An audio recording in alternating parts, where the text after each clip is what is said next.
Hello everybody, how are you guys doing today? We have another game here today on Khaldor between Kinguin and Huron. And this game is part of the second qualifier for Enter the Storm 3. So a pretty important tournament, and both of the teams of course want to acquire more points for the rankings. And it's a pretty fun one. We have as a lineup already on the side of Huron team a really interesting combination with Johanna plus a Terriel at the front line. So it looks very much like we could see Sanctification in this setup now. And as a damage dealer they have amongst others also Khaldor here, which is going to be pretty crazy. And on the other side of the team then we're having for Kinguin in this case now, of course once again a pretty solid lineup with even a Nazebo and a Falset in the mix, and they are going to try to reach the next round of the tournament here. Khaldor, one of the most balanced maps that we have in the map pool actually now. This is one of the reasons why we see it that often, is being played once again. And we're going to find out right now who's going to take it. Is it going to be Huron team, the Spanish contender, or will it be Team Kinguin?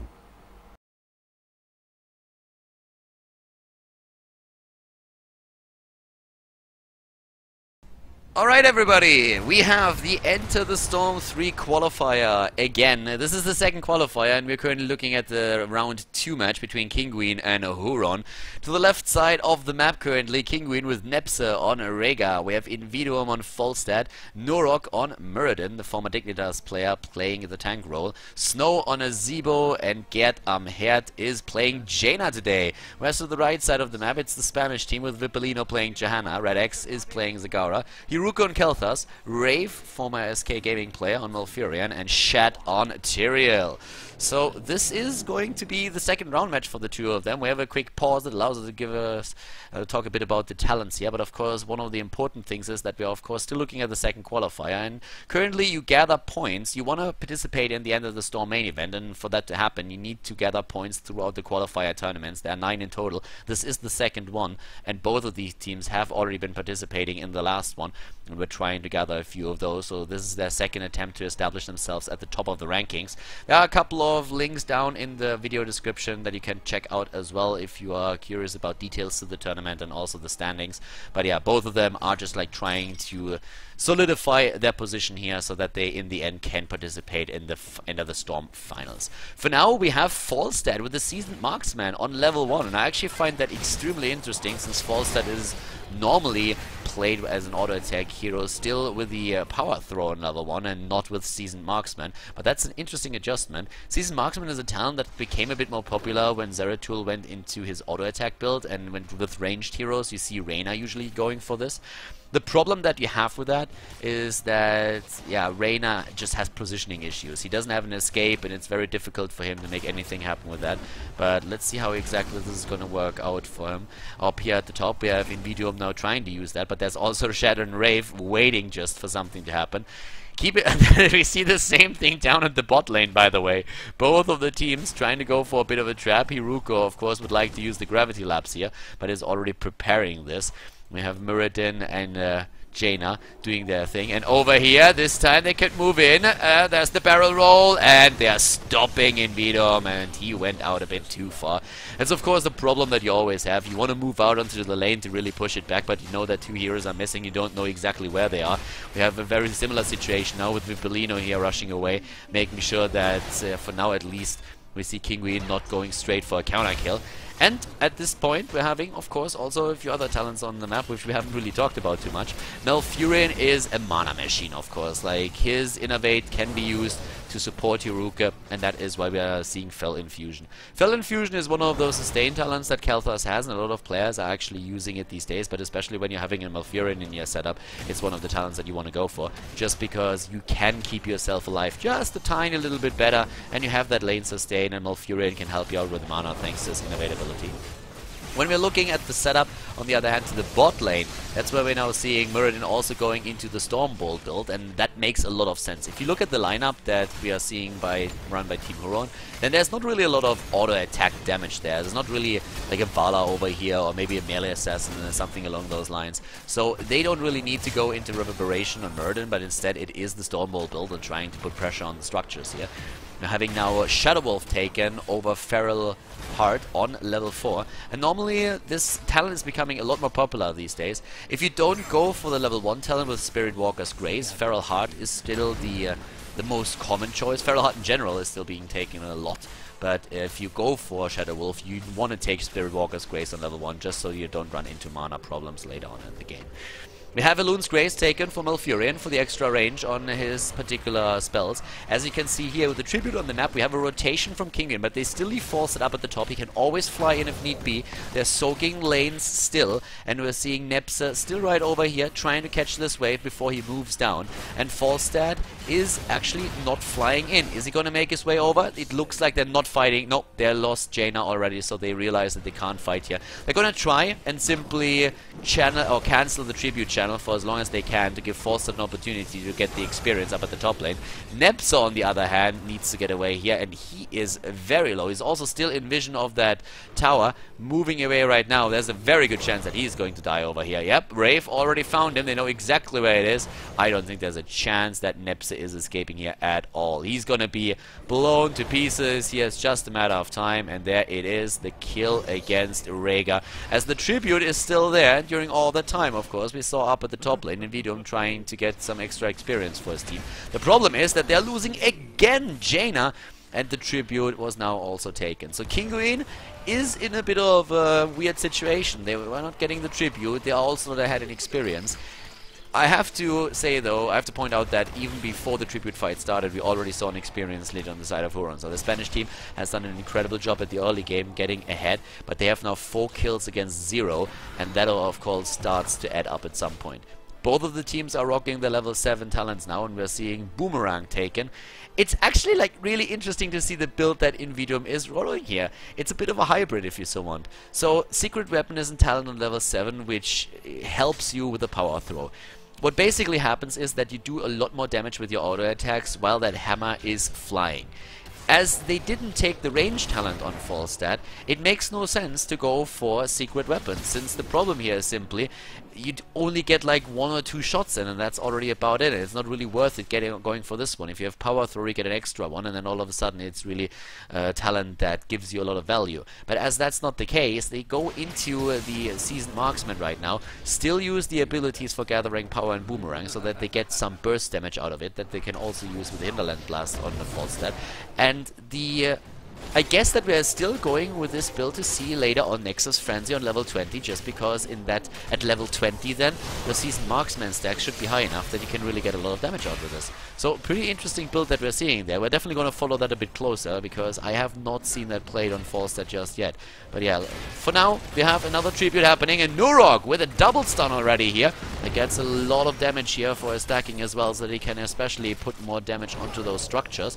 Falstad is still up at the top, and he has some assistance. There are 2 Siege Giants that are helping out. The wall is gone, and both of the teams are now aiming for level 10, of course. They're still going straight for level 10 at this point, trying to get their experience in, and of course with the heroic ability they would be able to also get the Tribute here, and it looks like Huron team is going to be the one to make it. Yeah, right over there we have currently Nurog and Nepsa, Snow. They're all just waiting. This is really the problem right now. They're trying to just cancel that channel, but with level 10s now ready, and that's the important part. Tyrael, on the other hand, they don't really know what Tyrael is going to take. He could go into Sanctification, he could go into Judgment, but if he picks Judgment there and they're too close, he can just rush in and take them down. And Tyrael waits for a long time. Sanctification has become a bit more popular, and with the setup that we're seeing currently for the Kinguin team to the left side, it could be a great talent to take here during those Tribute fights to just negate that damage completely of the opponents. That being said, Judgment can be great in the fights as well. I just don't think that it would be a good initiator for them, because they have nobody to really follow that up.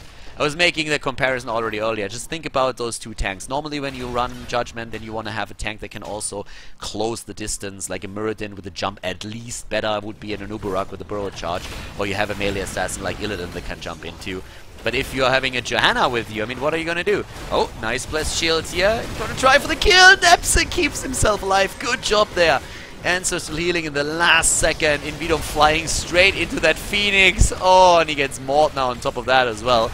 Get Amherd is still there, and they're about to drop the Bellino. Wow, Invidium is still alive on his Falstad. Can he get that damage in maybe? Gerd is about... What? Gerd is not dropping. Oh my god, Tyrael not going for the kill here.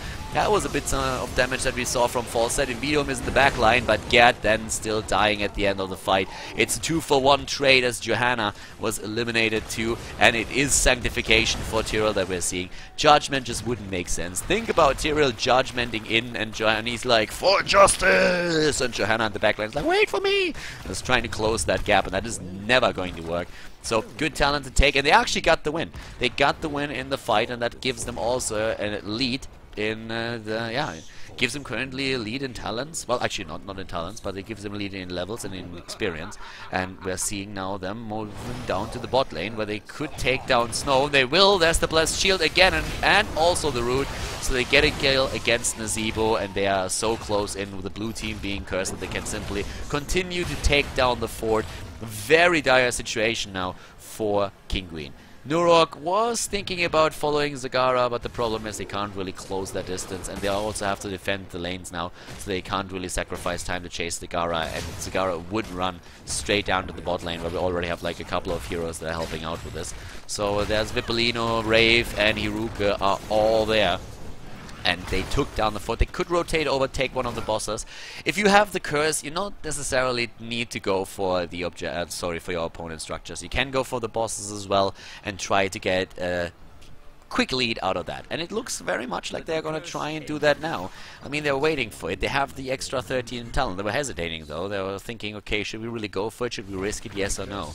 And they didn't know exactly where Kinguin was positioned on the map, so they decided against it. I guess they could have actually tried, especially with that extra talent. We have now Hold the Ground taken, and we're seeing Mutalisk, there's Flamethrower also, we have an Ice Block and the Imposing Will talent on Tyrael.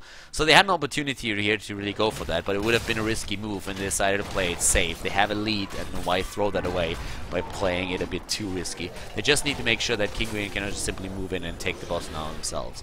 Level 13, already the talent with Healing Surge on Rhaegar. We're also seeing, Giant Killer on Falstad for the extra right-click damage. Talking damage, I mean, let's have a look at the numbers here.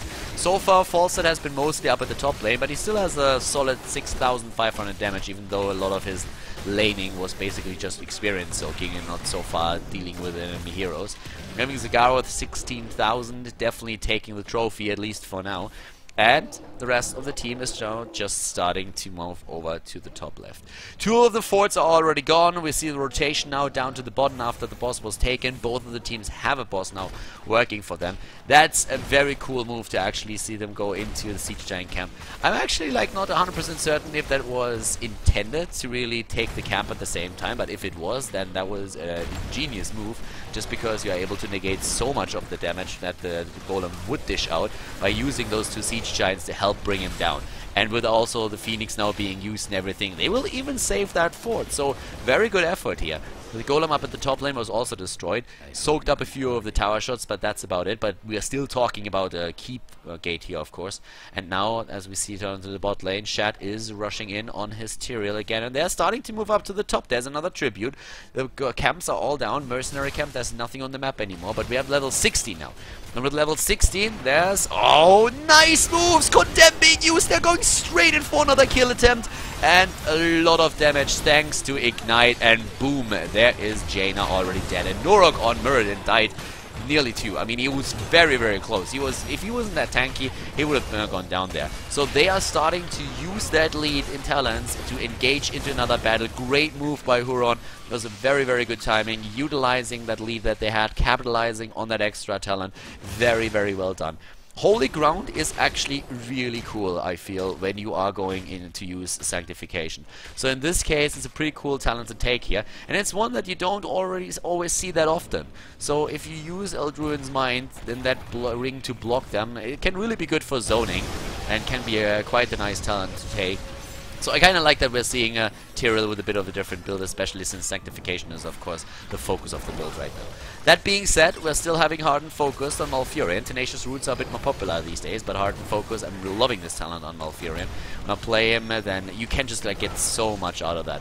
I find it kind of interesting that he went for an Ice Block on level 13 and didn't go for Life Seed. He already has Cleanse on level 7, so he kind of diminishes his healing power with not taking Enduring Growth or Life Seed, but he's extremely safe with that, and Cleanse is of course great when you're considering all those stuns that we're having on the opponent's team, especially with Muradin in the mix.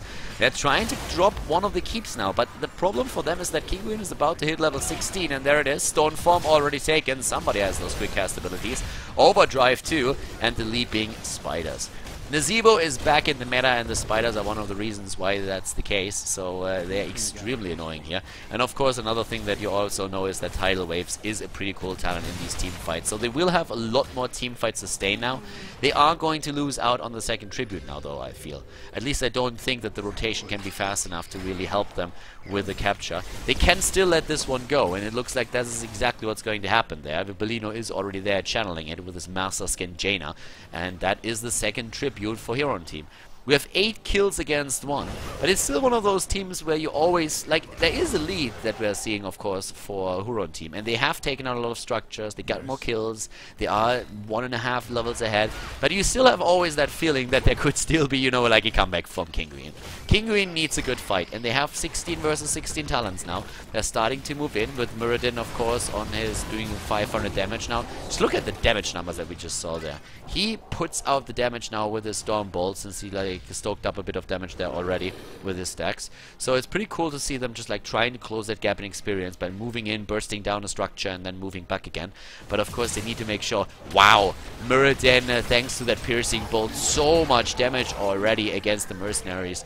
It's really, really nice if you have that sledgehammer talent on his side. So in this case, that's exactly what we're seeing here.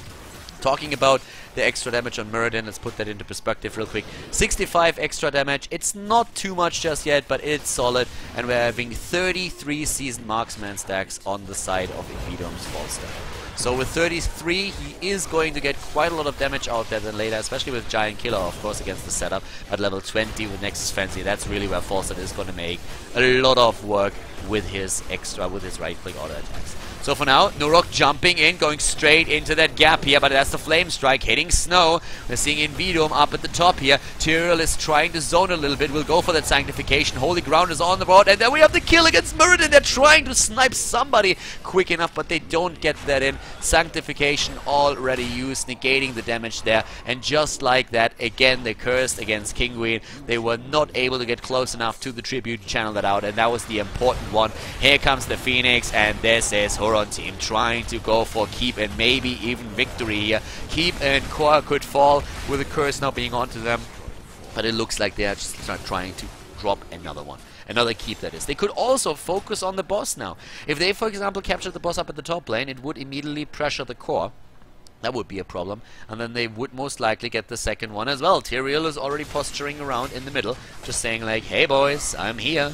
We did not go to boss, so he's buying some time for the rest of his team, and they're already using that to go straight for the boss here. And as you can see, the boss is halfway down. And Kinguin looks like they're trying to move over to take the boss at the bot lane. The problem that they're facing now, though, is that the boss is already taken. So with a quick rotation down to the bot lane, this could be a disaster right now. Tyrael is actually already there. He could use Holy Ground. Can he actually steal that with Holy Ground? I don't think so. And he moves in, and he's gonna get it! No, yes he is! Oh my god, what a douchebag! He steals it away with Holy Ground. You got to be kidding me! What a move! Tyrael is dead, but I can tell you one thing, Vibellino is really happy about this one. He's just laughing in voice right now because that was awesome. Tyrael with the Holy Ground just like, hey boys, how you doing? Thank you for doing all the work. I'm gonna take that. Oh my god, Kinguin must be so pissed right now. But I think your own team is having quite the laugh here. So, unbelievable. There's the 20, and I think that might conclude the game. I mean, we have the top boss already putting some pressure on the core. Down here at the bot lane, the boss is still doing some work. They will maybe even be able to defend against this one, but oh my god, I would be so pissed. It's a 5 versus 4, so I guess Huron team is for now moving back, but oh my god, would I be angry. I still can't believe that. He just uses Holy Ground and he's just there and says like, hey guys, how you doing? Thank you very much. And steals the boss away. Oh my god. So yeah, Tyrael doing some work here, as you can see. In terms of the damage output, Khaldor by now, I mean after level 16 of course he hits his spike, is taking the lead in damage. 39,000 for him. If you're looking at Falstad, he's at solid 15,000, but it is so far still Nazebo especially who does the damage. Falstad hasn't hit 20 though, and with him not getting 20, you will, well, we are of course not really seeing his power spike just yet. He's already strong, don't get me wrong, like he's doing work in. He's definitely like doing something for the team here, but with level 20 he will really start to put the work in thanks to the Nexus Frenzy. If they go for it, which I suppose they will, they nearly killed Tyrael. Oh, that's a good one! That was a really good Interland Blast here. Sanctification was already out, and there we have a stun against Shad. They're trying to get the kill in. Johanna's actually extremely low, and they're getting the kill against Tyrael once again, and there's level 20. And they did not go for Nexus Frenzy. Wow! Invidum is flying forward again for another attempted kill, but he still went for Call of the Wildhammer. Alright, so burst damage, that's what it's all about. I actually think they wouldn't go for it, but yeah, they want to burst them even more. I totally expect the Nexus Frenzy here. Kind of makes sense still to me, but Call of the Wildhammer, of course, if you go overdrive and gathering power, is always a good talent to take. But yes, with the level 1 talent, Seasoned Marksman and Giant Killer, he had at least the option to go into Nexus Frenzy here too. Either way, he is going to put even more damage now on the board. The late game is where Falstad, especially with the Seasoned Marksman build, is shining. The Call of the Wildhammer is going to help out with that. And they are not dead yet, but they lost every single keep here. They lost every single one. We have also now over there to the right side, Vippolino and his boys are still looking over there. Vippolino, by the way, is of course playing the Johanna here.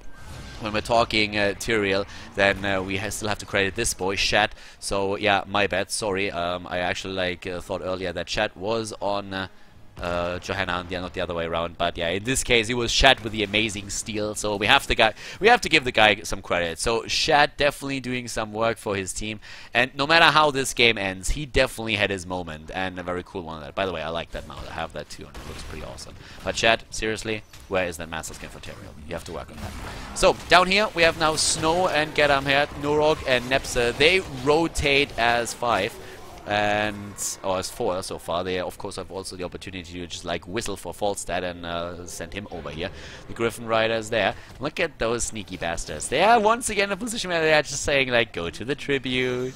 You want to take it? We're going to take the core. And they try that. But down to the bot lane, we still have Jaina getting it. Apparently Invidum was not ready for fly-in. They shouldn't really fight here. They should just try and delay. And now Jaina is back. So they got the tribute. They were able to force the opponent back. And a miss from Norog on this Storm Bolt. They can't really lock Johanna here down anyways. I don't think that she should be the first target that they hit. But they still keep themselves in the game. And if they get another tribute, that would be Curse.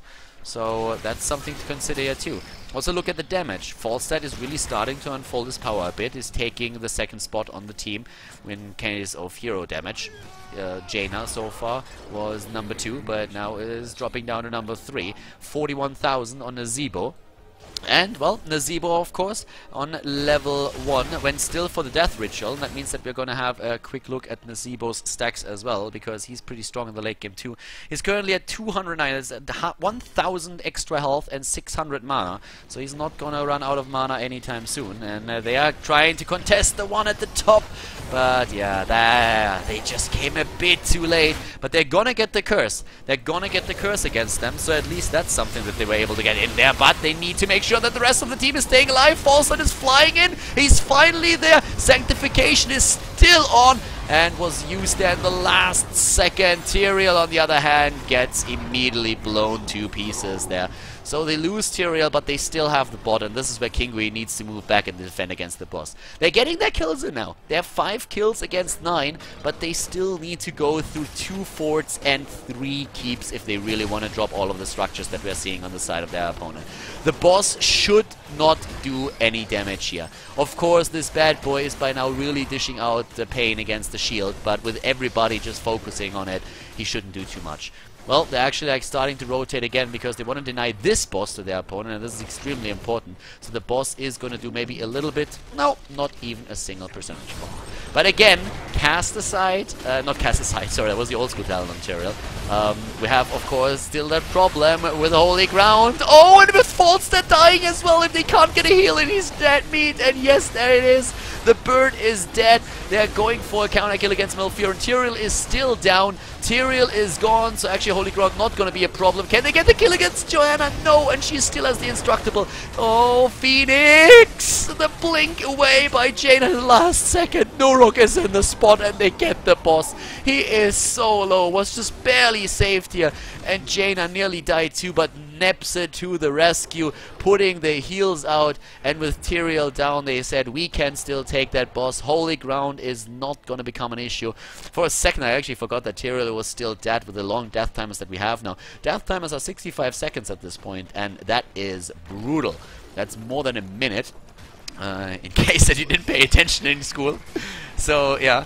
Looking at the heals here, 73,000 on the side of Malfurion, 89,000 on the side of Rhaegar. So Nepse really doing some work with this. It's 7 kills against 10 now, only a 3 kill difference, and Kinguin is still fighting for this. They are still in. They're still saying, alright guys, how are we gonna do this now? The cool thing about all of this is that, are they gonna go for the kill against Malfurion? 2 heroes are dead still, but we should see Zagara back in just a few, and Johanna too, but of course this keep is done. This keep is done for, and there's a lot of talents, as we already mentioned earlier, that make Kinguin stronger in the lane game. Death Ritual only being one of them, but Falstad being one more. Oh, nice dodge there by Red X, blinking away. Wraith ate a bit of that damage, but they should be able to retreat here. As again, that's done. But yeah, this is becoming a party. This is becoming a really, really big party. The core is, of course, now being attacked, but let's look again. Nazebo is currently at 218 of his stacks. If we're looking at stacks in general, we're having now for Falstad 54 extra damage on Seasoned Marksman. 54. And let's not forget about Muradin, who's currently trying to also like de-push here. Muradin at this point is looking at 140 extra damage on his Bolt of the Storm. So that is, sorry, not the Bolt of the Storm, of course, like the Storm Bolt. Other way around. So that's a lot. And this is only going to increase. This entire setup is going to become stronger and stronger and stronger. I guess we would do Tyrael a bit of injustice if we wouldn't at least look at his regeneration.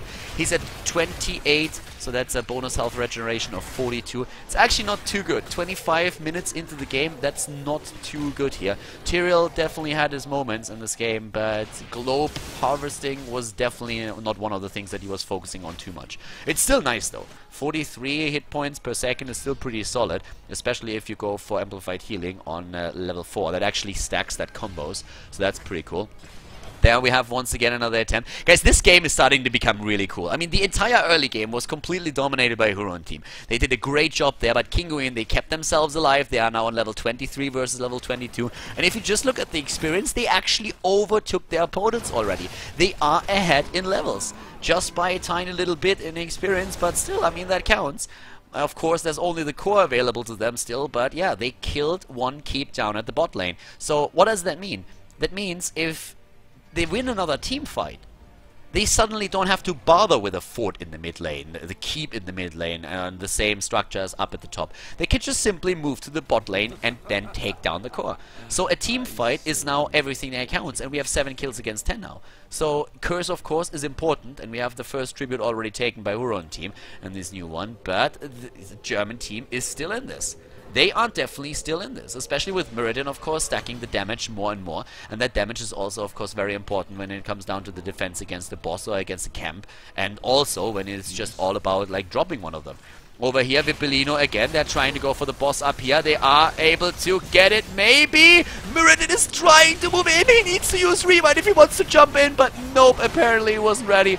Oh, he got isolated. There's the kill. Can they drop the heroes, though? It's all about the team fight right now. The boss is already marching towards the core, but the rest of the team is still there. There's more trying to cover their retreat. Malfurion had to use Icebox. Shed is jumping away, but he's being followed as Muradin jumps in, but unfortunately for Kinguin, he misses the Stormbolt here. They have to move back, they have to defend against the boss. They should still be able to make that happen, because so far Huron is not in a position where they can rush over and fight with the boss. They are going to try to move down to the bot lane. Are they? 30 seconds. That's enough. They're going to try and go for core right now. Muradin has to use his Storm Bolts. He has to use that extra damage again. 1,700 damage with Nuruk's Storm Bolt. The boss alone is not going to finish this. They need to use the entire team, and that's what they're currently trying to do. But just look at those Storm Bolts hammering away at the boss here. They're moving in. The hit points, they are actually being dropped one after another. 50%, and this should be it. Huron team, they take it. They take down Kinguin in the second round of the Enter the Storm Qualifier number 2. Congratulations to them, and really, really well played in a pretty cool game. Alright, that was quite the game there. Especially that steal that we saw from Tyrael. Shat on Tyrael with a great move here. Holy ground, making it possible for him just swooping in and saying like, hey guys, thank you very much for all the work that you've done, but I'm gonna take it from here. Steals the boss away, and Huron team, I mean, it was a back and forth in the end, but still a few of those moves were pretty crazy. And it looked like Kinguin might be able to turn things around, but as it happens, it is Huron team who take the map victory and therefore advance in the tournament. So pretty fun game on Cursed Hollow. I hope that you guys enjoyed it. I definitely had a blast casting it. It was a lot of fun, and I hope of course that you guys liked the commentary and also the game. If you did, give the video a thumbs up on YouTube, and I hope to see you guys on the channel soon again for more Heroes of the Storm content. Have a good day and see you soon. Bye bye.